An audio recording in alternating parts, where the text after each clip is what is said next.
I'm just a guy who loves Disney that has way too much time on his hands. If anybody from Disney is watching, please don't sue me. I'm here to rate, review, and describe all of your favorite things from the magical world of Disney. I'm File91e and welcome to my Disney News and Reviews. Hello everyone and welcome to this week's Disney News and Reviews. I'm File91e. Sorry for missing last week. I was in Chicago that weekend and honestly I was too tired to really do anything. So I just decided to kind of take a week off. But while in Chicago, I met up with one of my friends here, from this awesome vehicle of mine to meet all of you cool people. Mona, I met Mona. She was in Chicago. We went out and we, she showed me around Chicago because I had never been to Chicago before, and it was great. We stopped at this awesome Disney store, which was one of the new concept Disney stores. There's not a whole lot of them in America, and it was really neat because we got to see a bunch of different things. It's very interactive. There's a lot of connectivity with the people. There's a guy walking around with a with an iPad, and he's controlling everything. Occasionally he was telling us that sometimes there'll be parades and different things like that, and I just thought it was really neat. I took some photos of this one thing though, just to kind of show the interactivity. I also took some video, which I'll show you in a minute. Basically, it's this kind of castle setup thing. You can see right there. And you take one of these wands, the princesses can take one of these wands after they dress up like a princess, and they can twirl it around, and they can interact with the princess whose wand it belongs to. So if you have an Ariel wand like you saw right there, you can wave it around and you can interact with Ariel. So I want to show you some video of that. You can see how it kind of works, and yeah, I'll be right back in like 5 seconds. It's not that long of a video, so check it out. That's so cool. Let me just see that. Let me just double check, make sure I got this.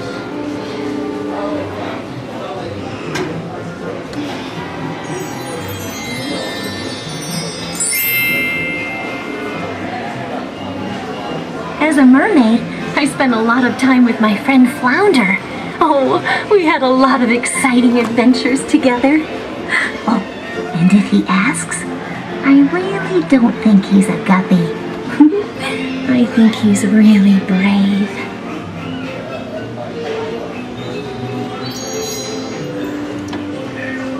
That is so cool. That is awesome. Come on, I mean, wasn't that pretty cool? That was pretty neat. The fact that they, that they do that, it's pretty cool. I would like to see a lot more of, that interactivity. You can go even farther than this to actually have them answer questions and whatnot. I think that's, I think that's kind of what they're going for. They just want to see if it'll even take off, because with the whole RFID system stuff that they're doing in the parks right now, Disney wants to expand all of that, I'm sure, into the Disney stores themselves to make the Disney store a Disney park experience, almost, or at least almost as good as a Disney parks experience. So I really think they could do that. So that was awesome. That whole store was great.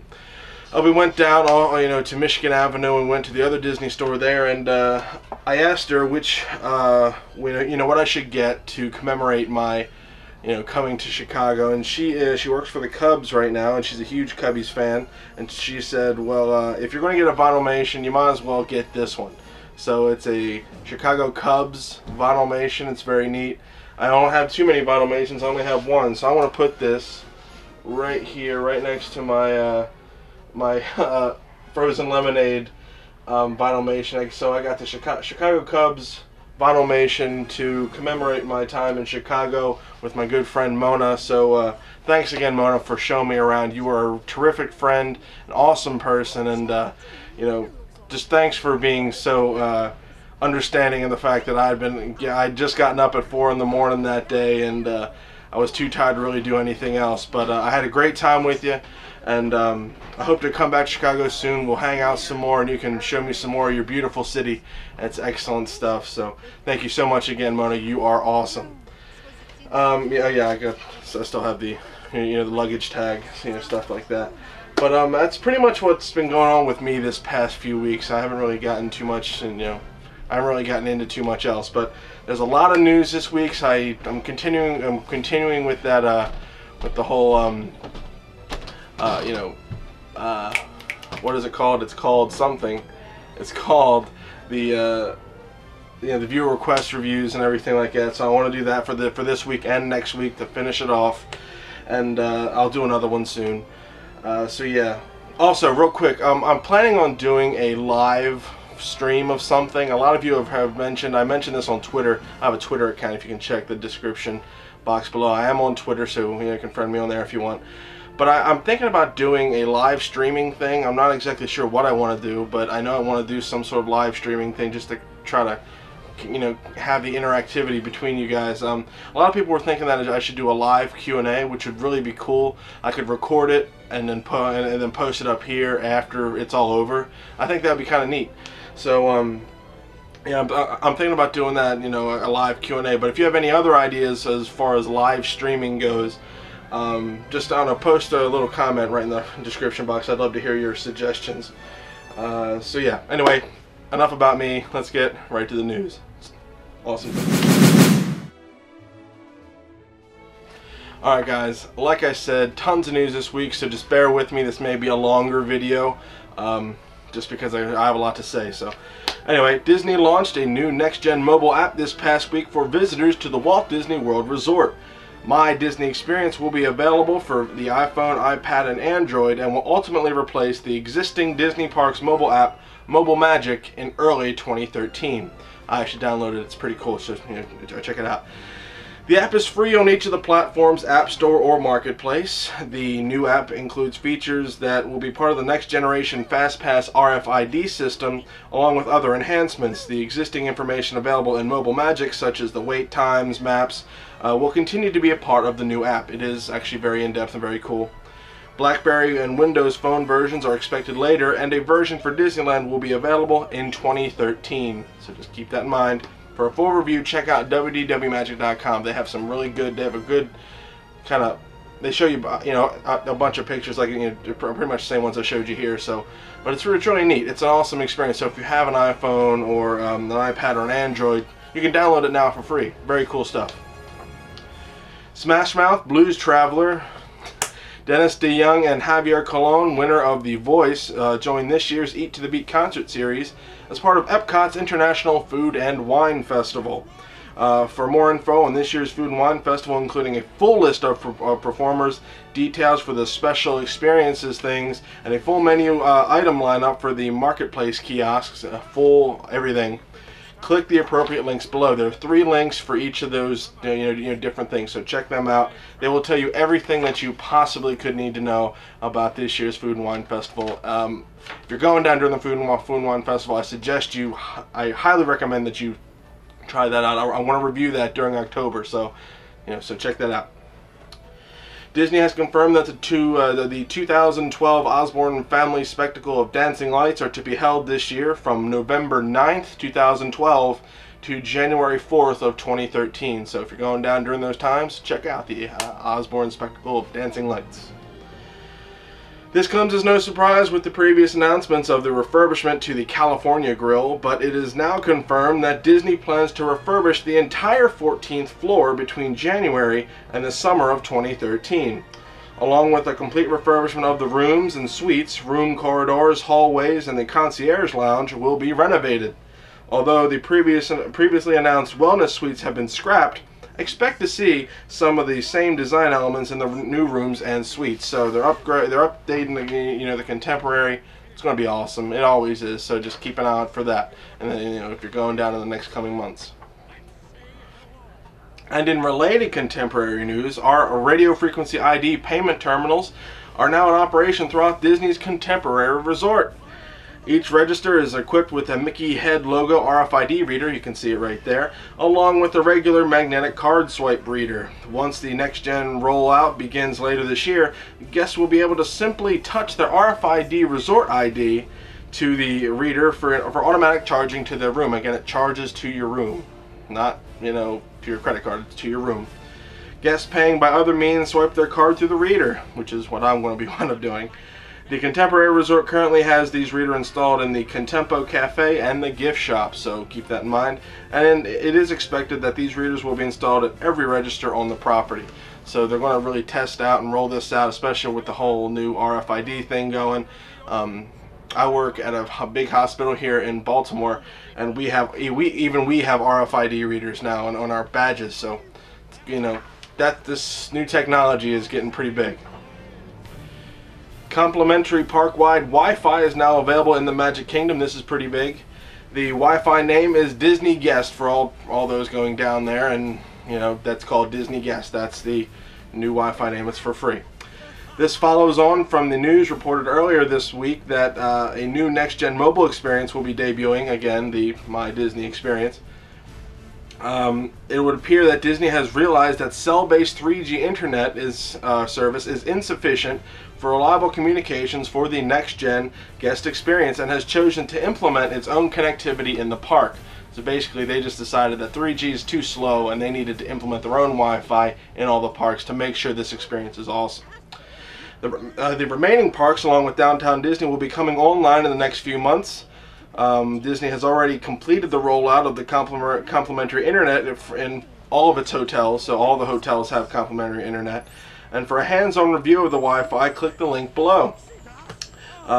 It's very in-depth. It's a review, very in-depth. They even tell you everything from where the hotspots are to if certain pages are blocked. So they give you, pretty much everything. They tell you, how it rolls out. And if you're going down there, you're going to want to know the rules. So check that review out. Links below. Awesome stuff. In more Magic Kingdom news, next-gen RFID entry scanners are now in place at the entrance to the Haunted Mansion. The entry is located in the center of the gated area, just to the right of the standby line. Along with 2 RFID scanners, there is a computer screen for the cast members to deal with any issues. So they're putting them out there now, guys. They're really getting, they're really getting ready for this. And finally, the last little bit of news today, Disney has this past week released some of the new concept art showing for the first time the interior of the upcoming Splitsville bowling alley thing. The interior, if the interior comes out in any way like these pics, the experience will be quite awesome. I really can't wait. I can't wait for this to open up, because that's going to be one of the big things that I hit the next time I go down to Disney World, whenever that is. So hopefully it's as good as I hope that it is. And with the interior pics looking like this, I can't wait. Awesome stuff. 2 levels. Can't wait. So yeah, that's it for the news this week. Let's get right to the viewer requests, reviews. Check it out. Okay, I'm not going to lie, that was a lot of news, and I understand, but I thank you for still being here with me, if you are, hopefully. Yeah, anyway, so a lot of people took this one request and said that I should do it. So I'm going to do this, and then review 2 more things next week, and that'll be the end of the viewer request month for this show, and I'll do another one later. I will. So anyway, what everybody was asking for was a review of the Port Orleans resorts, basically a comparison of the Riverside and the French Quarter.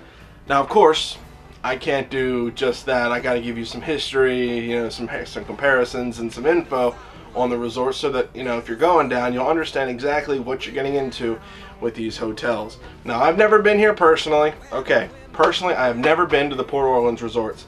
I'm just taking info that I got from the internet and giving it to you. So to all the people out there who are just like, this isn't a review, this isn't this, I already did this whole spiel last time. So so take this for what it is. This is more information giving to you than it is a review. Of course, I'm going to give it a star rating. So for those people that are really anal about knowing what the star rating's for, the star rating is for how much I really want to go down and see this hotel. So yeah, that's what the star rating is for this particular review. Just so you all can understand and you can take this review for what it is, because basically I'm just trying to give you information for the people that are going down to Disney World. This isn't an opinion-based thing, this is a fact-based thing. 2 pages of non-stop facts.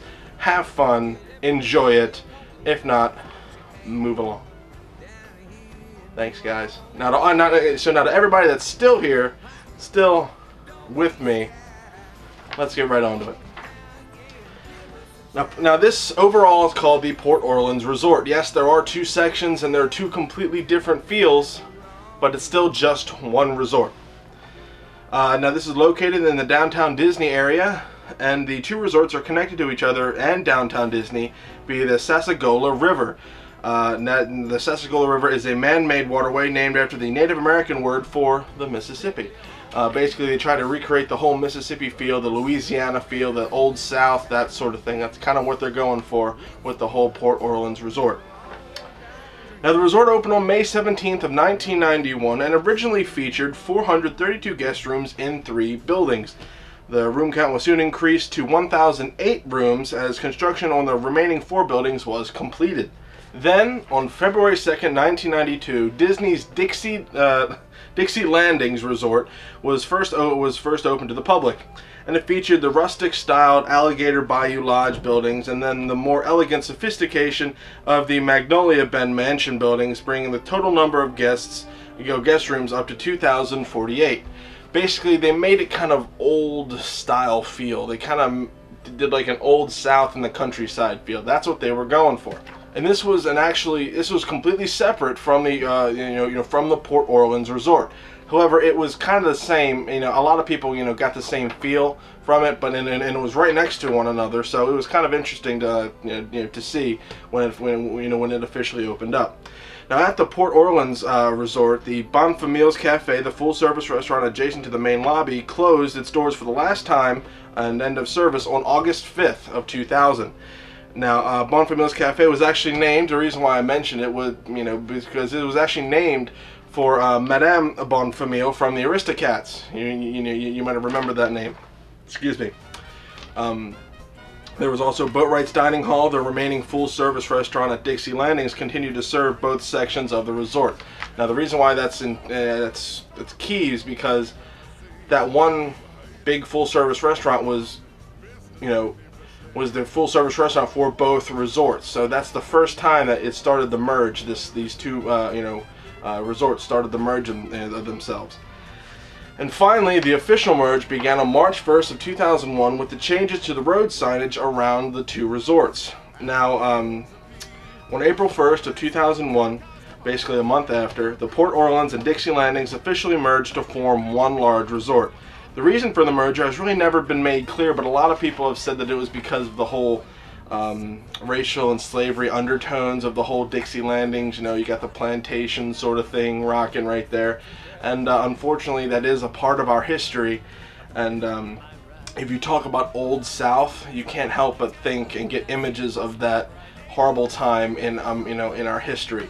While the architecture and the the scenery looks great, you still get that that same feel. So they tried. So Disney, not wanting to remove it completely, wanted to try to make it as less as possible. So let's make it more, French Quarter. Let's do fun stuff, Mardi Gras sort of thing, and just Old South, like the old architecture style, than anything else. So let's try to not make it as prevalent. So that's kind of what Disney was kind of doing, but there was no official reason given. That's just everybody was speculating. So yeah. Now the then combined resort is now known as the Port Orleans Resort, with the area formerly known as Port Orleans changing its name to the Port Orleans French Quarter. That's the heart of it, the French Quarter, like Mardi Gras stuff. And then the area known as Dixie Landings, that's now the Port Orleans Riverside. So that's pretty cool. Now the combined resort now spans 325 acres and features a grand total of 3,056 guest rooms, making it the largest resort in Walt Disney World. And it's a moderate resort. It's very nice. It's very cool. Now the one thing you'll notice about the two different areas are the theming. It's the same but different. The French Quarter has everything to do with Louisiana, New Orleans, French Quarter, kind of around the turn of the century, 1900, French Quarter with the jazz music. You got the Mardi Gras rocking down there. The architecture is just like the inner city of New Orleans. If you've ever been to New Orleans, you'll see a lot of similarities with the stuff there. If you've never been to New Orleans, this is pretty much the next best thing because Disney does everything right. The theming is subtle yet prevalent. You really get the feeling like you're in the French Quarter. A lot of people don't know what French Quarter is. Every time you go to, you Google Mardi Gras in New Orleans, that's the French Quarter. That's it.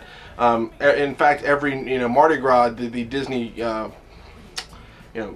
cast members put on a impromptu Mardi Gras parade. It's not as crazy as the actual Mardi Gras is, in real life, but it's just cool to think that they really put that put out that effort to try to get that whole New Orleans, Louisiana feel, and they really do some great jobs with it. Now the Riverside is more of Old South countryside theming. There's not a whole lot of like centralized buildings. It's very open. There's a lot of mansion look, kind of like the old southern mansions there down there. There's good view of the water. It's kind of like riverboat sort of thing.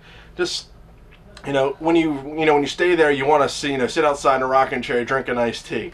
That's exactly how you feel when you want to stay in the Riverside, that old southern feel. They tried to again remove the whole racial undertones of that whole thing. So if you're interested in the South, a lot of the people that I talk to who are from the South love staying at the Riverside or the French Quarter because it has such a southern feel. And if you're interested in trying to get that southern feel, Port Orleans is the proper one for you. You can choose which. Do you want to stay in the countryside or the city? That's kind of the two things. French Quarter is the city, Riverside is the countryside. So excellent stuff, and they're all connected via that the man-made river, which is supposed to represent the Mississippi. But then that's all connected down to downtown Disney, which is great. You can just hop on a boat, go right to downtown Disney. Excellent stuff. Now, the next thing I want to talk about is the rooms. The rooms are pretty much standard moderate room fare.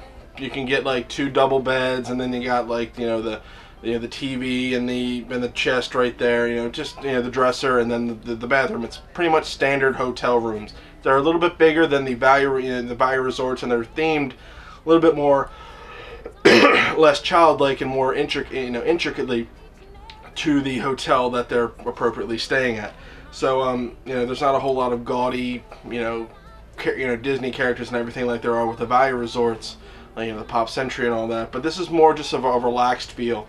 But honestly, it's a great hotel room, and it's pretty much standard Disney stuff. So you got the 2 beds, dresser, and all that, and the dresser and everything look really nice. They look really vintage and old, even though you know that they're not. But Disney took great care into making all of those little things feel appropriate. So yeah, that is the rooms are awesome. So that's great.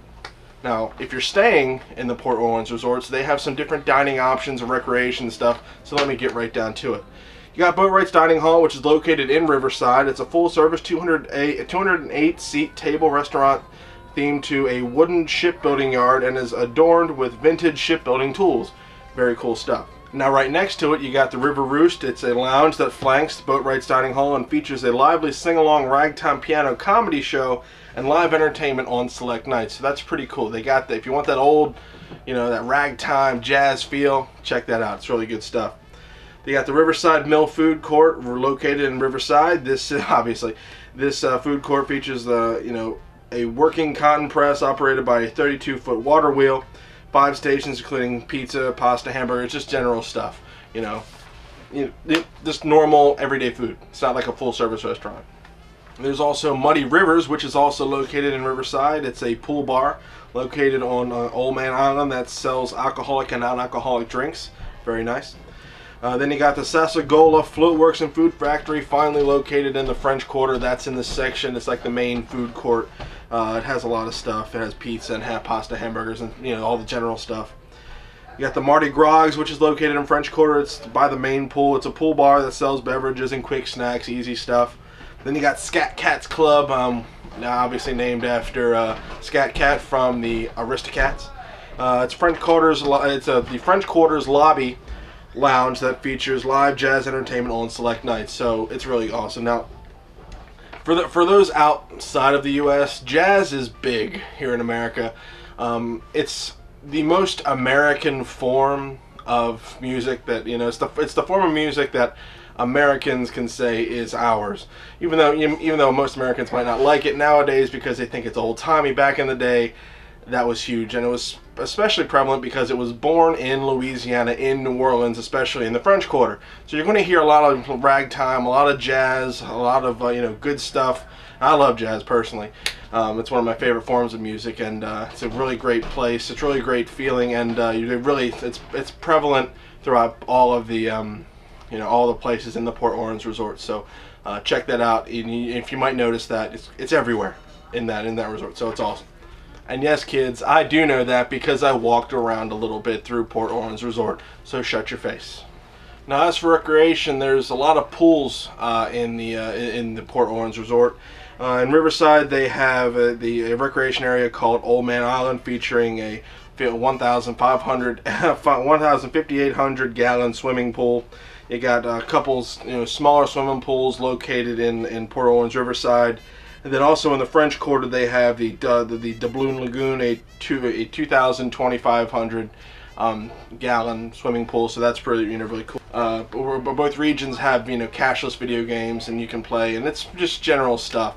It's more rustic. It's not incredibly for kids, but the pools are great. The whole theming of this place is very just kind of relaxed and chill, and just enjoying life, and that's kind of what it is. Just very American, I guess you could say. When I did take a walk around it, I didn't really have my camera with me. It was just because it was at the end of the day, and I decided to take a walk around, and it was really cool. I was alone at the time, so it was nice just to walk around and enjoy it. And I have friends who stayed there recently, and they love staying there just because it's fun. The kids have fun with the pools. The parents enjoy it just because it is kind of a much relaxed feel. It's in the downtown Disney area. You can go right to the downtown Disney via a boat, so it's very neat. I don't know, it's really cool, and I would love to stay there. So what am I going to give the Port Orleans Resort itself? I guess if I have to split them into two, considering they're just one resort, but I'll split it into two. If the French Quarter seems really fun, really lively, I definitely give that a 4. I definitely want to stay there. Now, granted, if I got older, I'm sure I would stay. I would want to stay more at the Riverside. I just think there's a lot more to do in the French Quarter. Just viewing the pics and the video, it's really awesome. Then there's the Riverside. I'll give that a 3. There's not a whole lot to it, but it's more relaxed, and I'm sure as I get older, I'm sure I'll enjoy that more. So those numbers are just tentative. I haven't actually been there. I've walked around it, but I've never actually stayed there, so I can't tell you about the rooms or anything like that. So there you go, guys, my review and comparison of the Port Orleans Riverside and the Port Orleans French Quarter. So hope you guys enjoy that. Yeah. Alright, guys, hope you enjoyed that little review / comparison of the Port Orleans resorts. I definitely want to stay down there, so it's not at the top of my list, but it's definitely right there. A lot, the more I go in depth on resorts and everything, the more I want to stay there. So I got to get some sort of money going, coming in here, just so I can get down to Disney World a little bit more. I'm jealous if I see people on Twitter all the time going down to Disney World. So jealous, so jealous. But yeah, what are you going to do, right?